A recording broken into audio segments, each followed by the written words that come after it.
Cumprimentamos a todos com a paz do Senhor. Amém. Estamos em Vera Alegre por mais esta oportunidade que nos concede. Vamos estar louvando a Deus com o número 16 da nossa arte, dando início ao nosso estudo da escola dominical. Hino de número 16.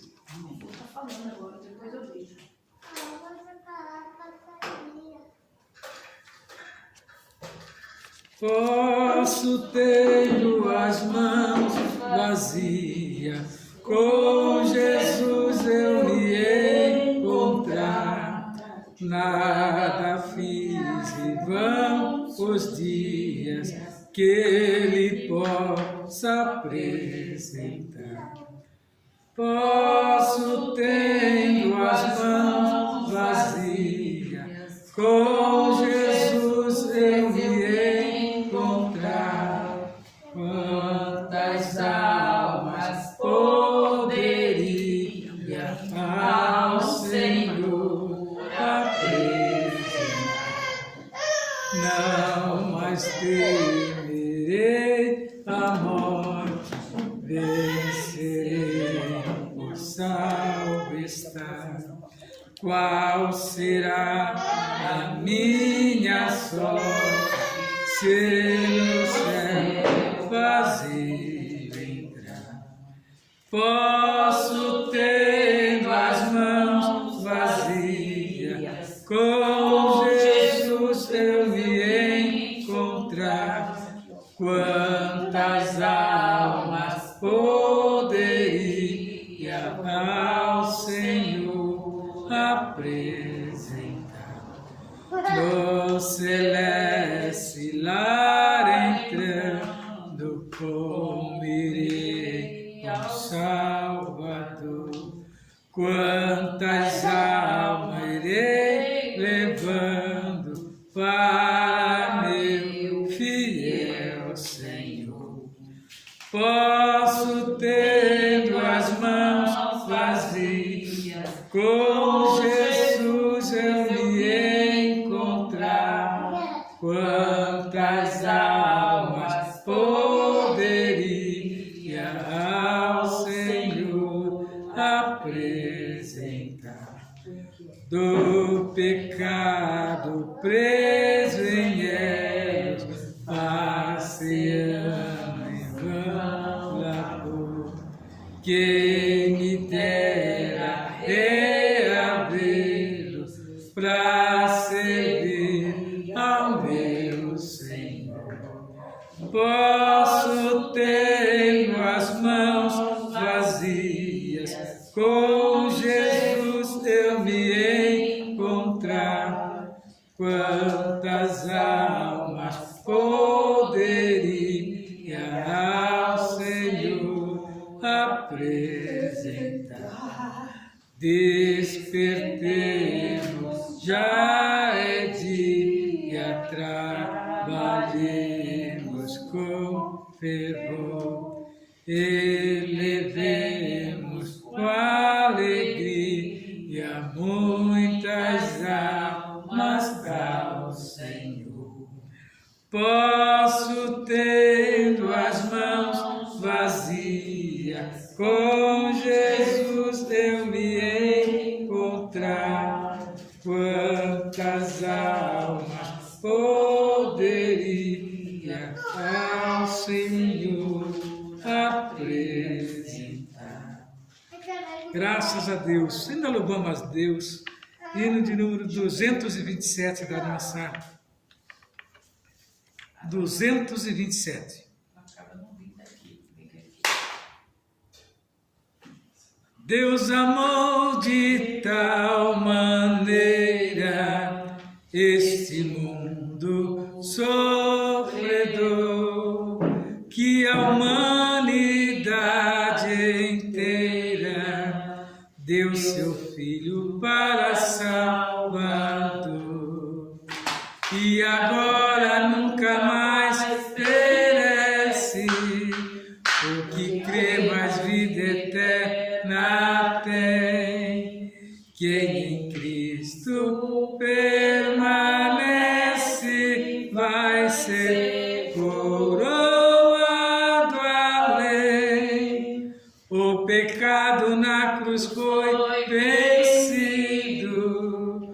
podes pela fé vencer também.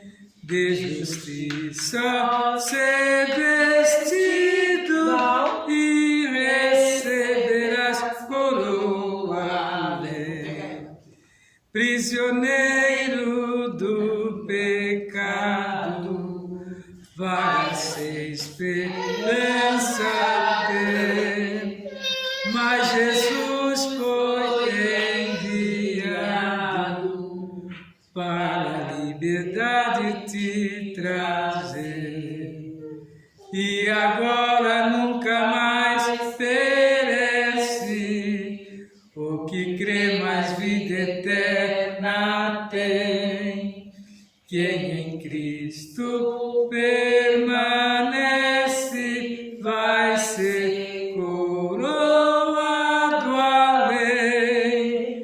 O pecado na cruz foi vencido, podes pela fé vencer também.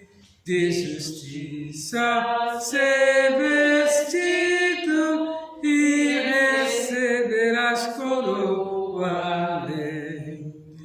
Tu que vives desviado, sem a paz de Deus gozar, ouve a voz do Pai amado, que te espera para te abraçar. E agora nunca mais perece, o que crê mais vida eterna tem. Quem em Cristo permanece vai ser coroado além. O pecado na cruz foi vencido, podes pela fé vencer também. De justiça ser vestido e receberás coroa além. Graças a Deus que nos dá vitória por nosso Senhor e Salvador Jesus Cristo. Esta noite nós vamos estar estudando a lição de número 11, que tem por título Cultivando a Convicção Cristã.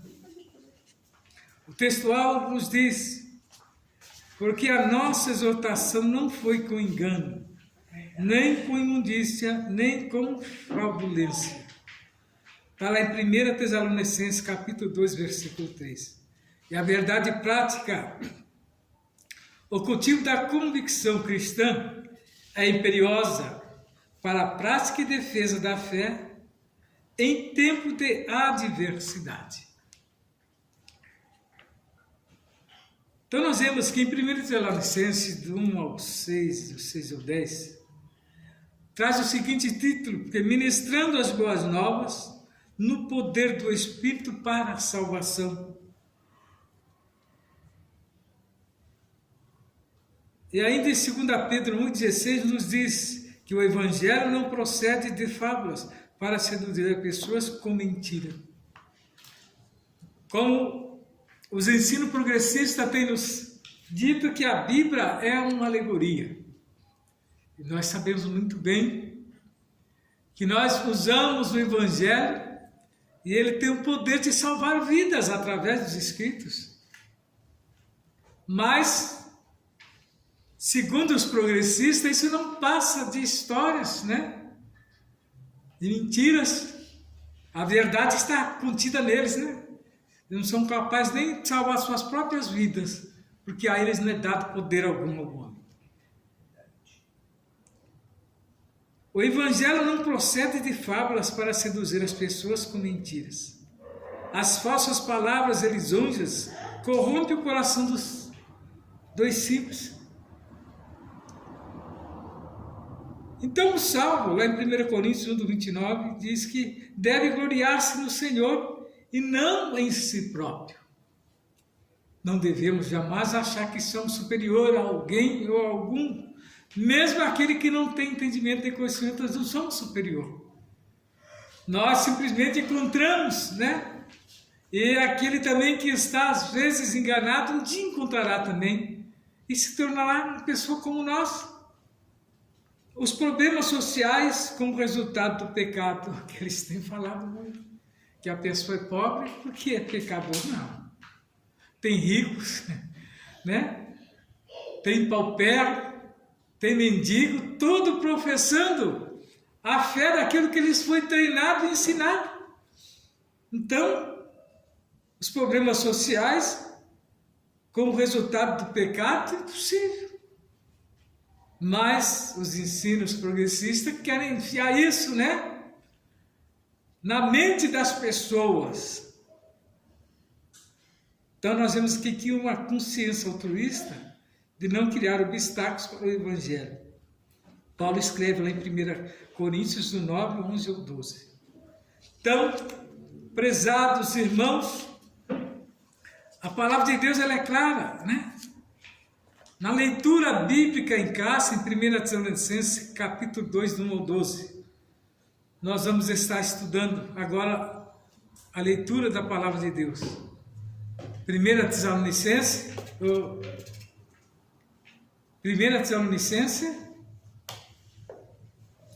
capítulo 2, do 1 ao 12. Vamos fazer a leitura em classe, então. O missionário hoje não vai participar da leitura em classe. Hoje eu estou com cuidador. Diz assim o versículo 1: Porque vós mesmos, irmãos, bem sabeis que a nossa entrada para convosco não foi vã. 2. Mas havendo primeiro parecido e sido agravados em Filipos, como sabeis, tornamo-nos ousados em nosso Deus, para vos falar o Evangelho de Deus com grande combate. 3. Porque a nossa exortação não foi com engano, nem com imundícia, nem com fraudulência. Mas como fomos aprovados de Deus para que o Evangelho nos fosse confiado, assim falamos, não como para agradar os homens, mas a Deus, que prova o nosso coração. Porque, como bem sabeis, nunca usamos de palavras lisonjeiras, nem houve um pretexto de avareza. Deus é testemunha. E não buscamos glória dos homens, nem de vós, nem de outros, ainda que podíamos, como apóstolo de Cristo, sermos pesados. Antes, fomos brando entre vós, como ama que cria seus filhos. Assim nós, sendo-nos tão afeiçoados de boa vontade, quiséramos comunicar-vos não somente o Evangelho de Deus, mas ainda a nossa própria alma, porquanto nós éreis muitos feridos. Porque vos lembrais, irmãos, dos nossos trabalhos e fadiga, pois trabalhando noite e dia para não sermos pesados a nenhum de vós, vos pregamos o Evangelho de Deus. Vós e Deus sois testemunhas de quão santa, justa e irrepreensivelmente nos ouvemos para convosco, os que crestes. Assim como bem sabeis de que modo vos exortávamos e consolávamos a cada um de vós, como o Pai a seus filhos, para que vos conduzisses dignamente para com Deus, que vos chama para seu reino e glória. Graças a Deus. Então, observe que os apóstolos pregavam o Evangelho diuturnamente e trabalhavam também. Por quê? Para não ser pesado, né, meus irmãos? O que é isso? É o amor às almas. Aquele amor que Deus coloca no coração do homem, que é o amor fraternal, o amor ágape, que é um amor, né, sem egoísmo, um amor sem visar recompensa, mas simplesmente salvação de alma. A recompensa não para si, mas para aquele que é alcançado pela palavra de Deus. E a interpretação, muitas das vezes, daqueles que têm má intenção, é levar, né, esses irmãos que pregam o Evangelho, às vezes, diante, né, da justiça, para tentar calar. quem pratica, isso nada mais é do que o adversário das nossas almas para impedir que nós temos visto aí, tentando se mudar o critério da Bíblia, mudar o sentido das pregações, que desde quando você muda os versículos, o que vai acontecer? Vai mudar-se o sentido, né, da palavra. Mas uma coisa eu tenho certeza, eles podem mudar o sentido das palavras, mas Deus continua o mesmo.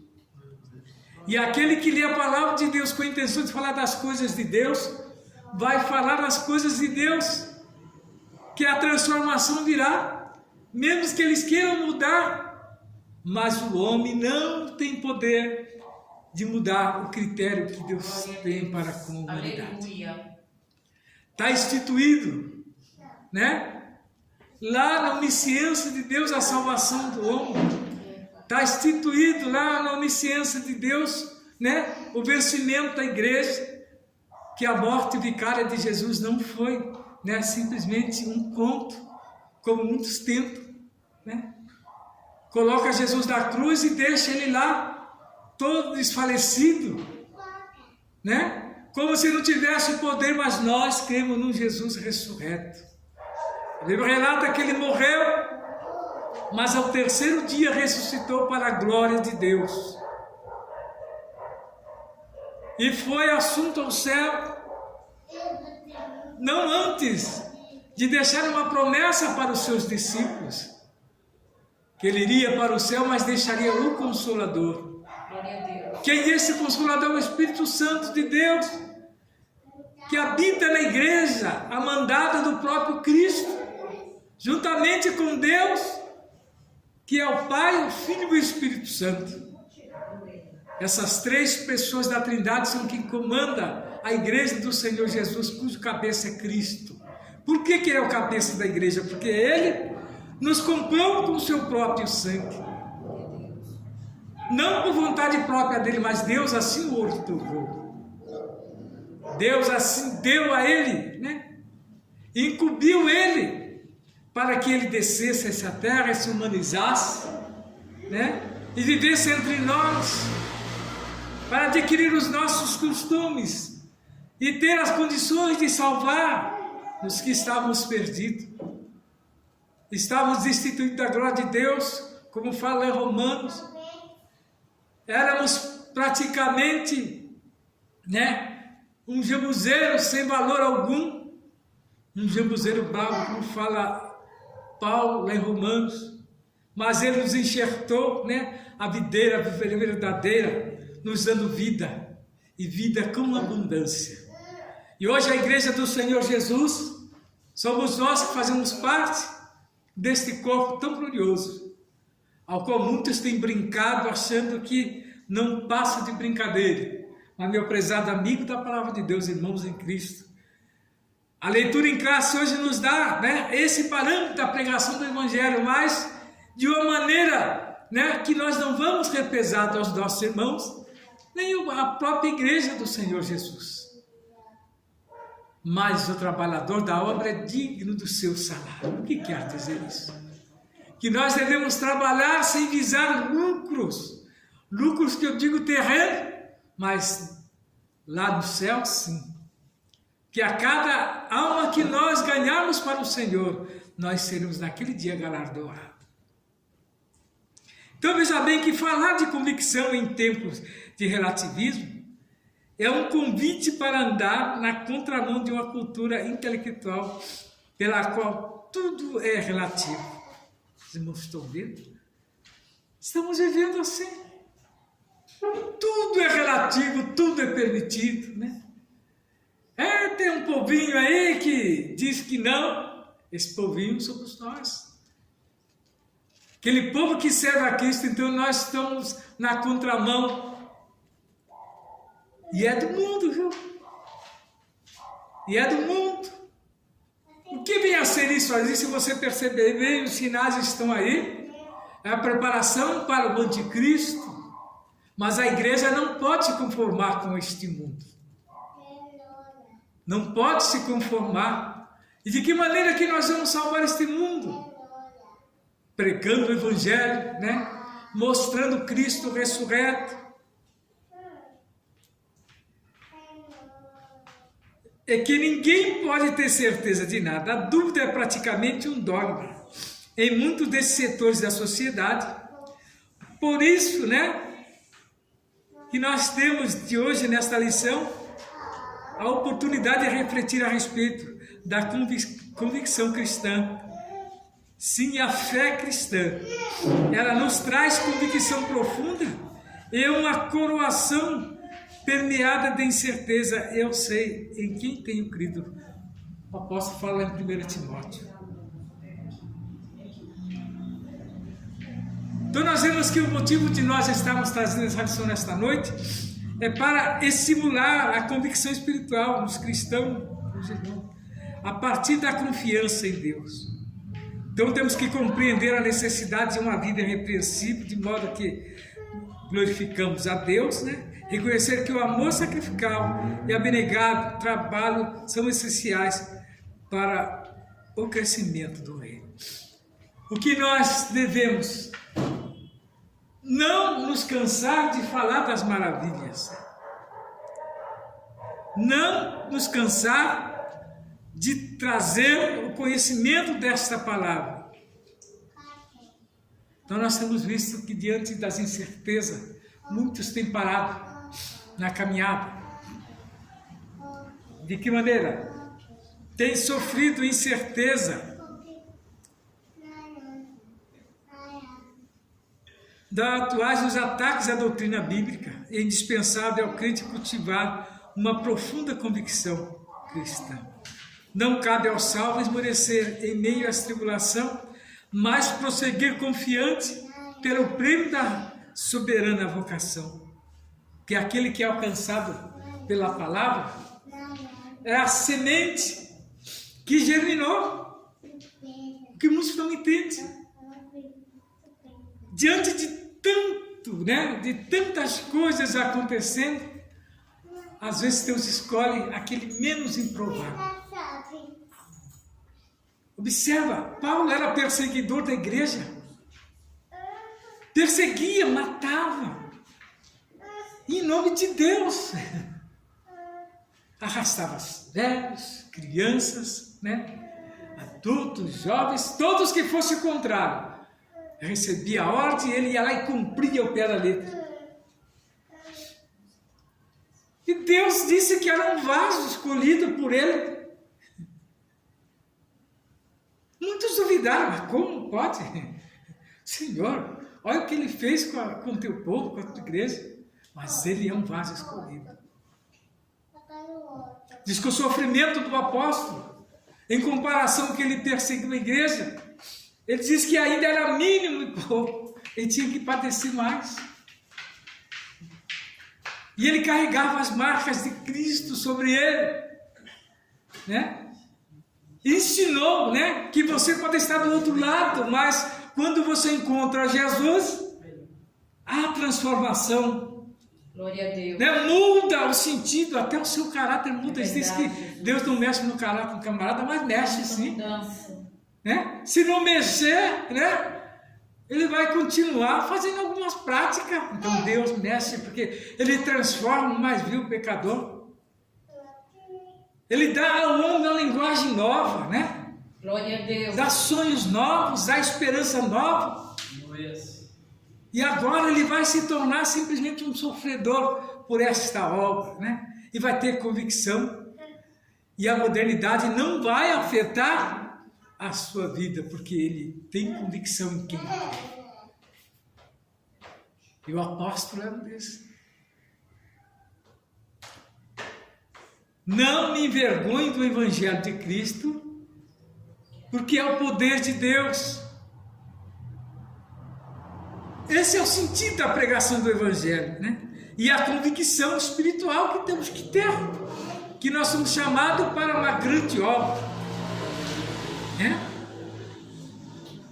Então o poder do Espírito Santo, por orientação divina do evangelista, foi proclamado na Europa. Paulo teve uma visão em que um homem lhe dizia: passa a Macedônia, ajuda-nos. A transformação daquele homem que era perseguidor da igreja. Aleluia. E agora levando o evangelho e tendo as visões, né? Ele chegou ao terceiro céu. Mostra alguém aqui na Bíblia que era homem, né? Carnal, que chegou até lá. E a Paulo foi dado este privilégio. Aleluia. E a qualquer um de nós é dado esse privilégio. Basta, né, entrar, né, no conceito qual Deus quer de nós. E ele teve essa visão que um homem lhe dizia: passa a Macedônia e ajuda-nos. A partir dessa revelação, a mensagem da cruz foi anunciada em Filipos e depois em Tesalônica. Agora a fama de Paulo tinha mudado. Mas esse não era aquele Paulo romano que perseguia a igreja? O que ele está fazendo aqui com essa Bíblia debaixo do braço? Foi o que fala muito. Uma certa feita, quando eu tinha voltado para a igreja, olha como é que o adversário trabalha. Eu dou de cara com um daqueles camaradas que a gente dividia os balcões, que era até pequeno para a gente. Então, ele tomava conta. Ah, você está com essa Bíblia debaixo do braço aí? Eu não dou 3 meses. Acredita? Agora está se escondendo atrás da Bíblia. Eu falei: não, meu amigo, eu não estou me escondendo, não. É transformação, eu só quero ver. Você vai ver. Também nunca mais eu vi, viu? Nunca mais procurei saber, viu? Também passei por isso. Isso. A transformação do homem está nele evitar os caminhos. Os caminhos. Que a música e a terra, né, te tira a sua vida. Difama, né? Falam coisas absurdas. Mas quando você está lá na cruz com Cristo, né, a gente passa por esse momento e olha para trás depois e vê, né, a situação daquele que o afrontou. Olha Cristo sendo afrontado lá depois daqueles homens que o afrontaram. Olha aqueles que afrontaram o apóstolo também depois da situação que eles ficaram. É assim. Porque Deus se distancia desse. Não é que Deus tem prazer em ver um camarada judiando de um cristão. Não. Deus simplesmente retira da vida daquele camarada. Ele usa como instrumento e depois o rejeita lá. Se ele não se arrepender, não passar pelo mesmo processo, ele não é digno de salvação. Glória a Deus. O apóstolo deixa claro que o evangelho não foi pregado como um mero discurso nacional, mas, sobretudo, em poder no Espírito Santo. Então, o discurso racional, né, porque era afirmado no Espírito Santo, em plena convicção. Então, neste caso, o evangelho foi ministrado com ousadia no poder do Espírito, de modo que resultou na salvação e libertação dos tesalônicos. E eram homens difíceis, porque eles lidavam com o ocultismo. Viu? Ali imperava o ocultismo, eles criam naqueles deuses. É muito interessante que com toda essa tecnologia, com tanta sabedoria do ser humano, não abriu a mente ainda, porque continua do mesmo jeito. Não, porque quem está de trás das mensagens é ele que é desta maneira. É o adversário. É ele que guia aqueles homens, viu? Ele que guia os homens. Então coloca um obstáculo, né? E a gente vê, né, que a palavra ela tem um escudo que rebate, né? A pessoa ouve e ela não penetra. E às vezes está carente ali. Eu disse de um irmão que foi visitar um moribundo. O camarada estava naquele feixe de osso em cima da cama, lá sem chance nenhuma. Os enfermeiros falaram: não passa de hoje. O irmão chegou, né? E só aceita oração? Não aceito não. Não aceito um cigarro. Mas você não quer aceitar Jesus para alcançar a salvação? Não, eu nasci na lei, não sei do que lá, e eu vou morrer nela. Que situação, né? Eu vou fazer então só uma oração. Faço daí, mas aqui, para mim não. Rejeitando, passado 2 dias lá se foi, né? E para onde que foi esse camarada? Porque simplesmente não, né? Não tinha esperança. Foi ensinado, era uma maneira, né, dele nunca ter esperança. É igual o camarada que sacou de um bolo de dinheiro do bolso e falou que o Deus dele era o dinheiro. E aí foi cometido uma doença grave. E agora? Suas contas no banco, os seus bolos de dinheiro serviu para alguma coisa? Para nada. Pagou os melhores médicos, mas seu ciclo tinha cessado. E Deus chama, quando chama o homem é para isso, né? Por isso que nós temos que saber que o nosso momento, né, está na mão de Deus, não importa o que.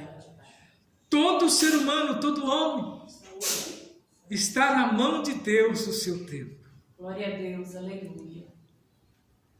Então nós vemos que o apóstolo tinha confiança em quem? Em Deus. Aleluia. E ele declara que mesmo tendo padecido e sido agravado em Filipe, sua fé estava abalada. Ele se refere à perseguição sofrida antes de pregar em Tessalônica. Paulo e Silas tinham sido publicamente espancados com varas e em seguida lançados no cárcere interior com os pés no tronco. Todavia, apesar de feridos, perto da meia-noite oravam e cantavam hinos a Deus. Após essa severa provocação, não esmoreceram, mas, impelidos pelo Espírito, vieram a Tessalônica, na cidade, em meio às suas lutas.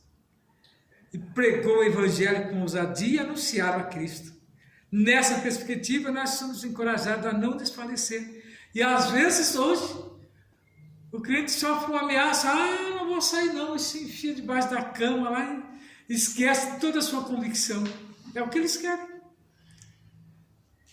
Hoje eu vi uma cena muito importante daquela senhorinha com a biblona dela abraçada lá e não tiraram a Bíblia dela, né? Lá no Senado, lá sendo apresentada e sentou nos lugares de honra. Eu vi aquela mulher em Brasília quando eu fui para o ano passado. Aí ele disse assim, essa é a terrorista que queria invadir, tomar o lugar do Bolsonaro. Ficou assim para baixo andando. Assim para baixo andando. Incansável. Incansável. Ela foi a marca da vitória. Então eu estava falando que E não se apavorou, né? Foi presa, não se a convicção do cristão está aí. Pregou, orou, jejuou, todo dia. Então ela é uma das baluartes. Então eles estão tentando apagar, né, as imagens, mas não tem mais como, né? É assim que Deus faz com aqueles, né, que tem a sua chamada. Pois é, pai, os teus doidos. Então temos que ter coragem e fidelidade, né? O apóstolo dos gentios assegura que o evangelho anunciado em Tessalônica não foi com engano, nem com imundície, nem com fraudulência. Mostra que a doutrina cristã não procede de fábulas inventadas, né? Nem condutas imorais ou de artifício para seduzir pessoas. Ao contrário, Paulo declara que o evangelho é de Deus e que é o próprio Deus quem comissionou como arauto. Não como para agradar a homens, mas ao próprio Deus. Esse é o sentido da pregação desta palavra. A convicção que o cristão tem que ter. Porque no mundo tereis aflição, mas é para ter bom ânimo, disse Jesus, porque eu venci o mundo e vós também vencereis. Mas eu não posso ir naquele ambiente ali porque eu sou consagrado. Se é consagrado, né, é para levar as boas novas aonde for, né? Eu vi um determinado falar, me arrumaram um serviço muito bom, mas lá só tem feiticeiro, só tem macumbeiro, só tem idólatra, né? Seja luz naquele lugar. Daniel era chefe dos feiticeiros, né? E ele, né, não titubeou em mostrar para ele o Deus que ele servia. Glória a Deus, aleluia. Esse é o sentido que o nosso Deus garante. Tá? Se nós estivermos na fornalha, Ele permite que a gente vá à fornalha, mas nem cabelo, né, da nossa cabeça se queimará. Praga alguma chegará à tua tenda, pois está professando o nome do Deus Todo-Poderoso. Então, nós temos que ter convicção, né? Convicção moral. A conversão, ela opera a transformação moral na vida do crente salvo. Desse modo, a Bíblia orienta, dentre outros, né? Está no item 2 lá. recomendação a deixar a mentira e falar a verdade, deixar o furto e ser honesto, e não pronunciar palavras torpes e dizer apenas o que edifica. Nesse aspecto, o apóstolo reivindica a retidão das próprias ações, ao afirmar: nunca usamos de palavras lisonjeiras, nem houve nenhum pretexto de avareza. Aqui ele enfatiza que jamais usou de falso sentimento para obtenção de favor. Às vezes as pessoas vêm com a mentiria santa, né? Não existe, viu? A mentira, ela tem uma fonte só. Ela sai lá, né, do inimigo das nossas almas. É ele quem lança. E aí vem algum cristão e coloca lá uma mentirinha santa. Mas diante de Deus, qualquer palavra, né, que não é pronunciada por ele, Deus não recebe e não aceita. Reputação libada, considera-se portador da reputação libada pessoas reconhecidas de idoneidade moral. Glória a Deus.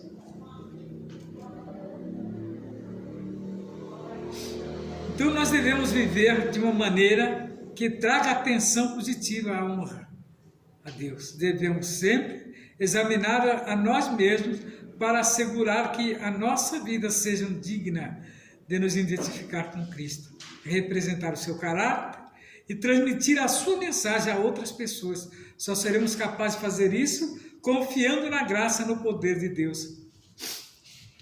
Esse é o sentido que a Bíblia nos orienta.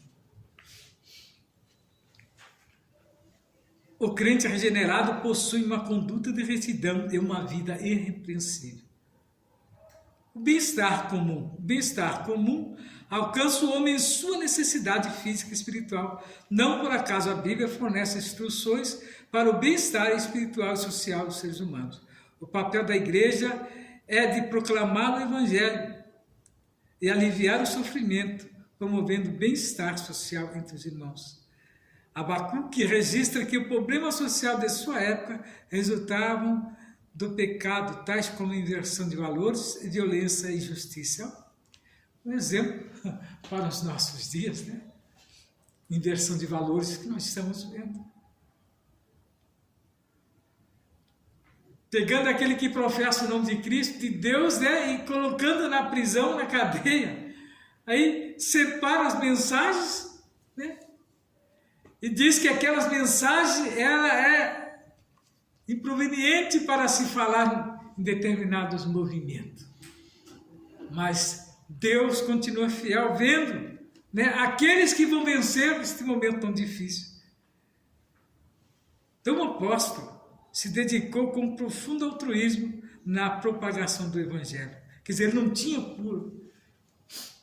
por valorizado a sua vida, mas simplesmente a palavra de Deus. Então, todos os lugares que ele ia, ele tinha somente um propósito: pregar Jesus ressurreto. Então, a convicção social presente na vida de Paulo era um exemplo para a igreja. Paulo foi submetido a uma série de provações durante o seu ministério. Não obstante, ele nos deixou exemplo de intensa convicção da nossa eleição em Cristo. Destaque as suas convicções espirituais resultantes do poder do Espírito. Sua convicção moral como reflexo do temor de Deus. E a sua convicção social demonstrada pela abnegação em servir. Ratifica-se que em nossos dias carecemos desta firme convicção em defesa dos interesses do reino de Deus. Glória a Deus. E que o Senhor possa nos dar entendimento nesta noite para nós guardarmos a sua palavra e saber que a pregação do Evangelho é essencial na vida do cristão. Nós vamos estar encerrando as atividades da escola dominical. Você, irmão em Cristo, professor, que tem participado nesta noite conosco, saiba que é essencial você continuar neste propósito e saber que a palavra de Deus é para todos. Não é para um grupo seleto, mas todos aqueles que de bom grado, né, abrir a porta do seu coração tem que ser levado. E a lição de hoje é esta lição, né, que nos traz esta convicção, né? cultivando a convicção cristã, é ter convicção de que fomos chamados, né, para uma grande obra. Glória a Deus por isso. Que o Senhor Jesus possa abençoar grandemente a sua vida, na paz do Senhor.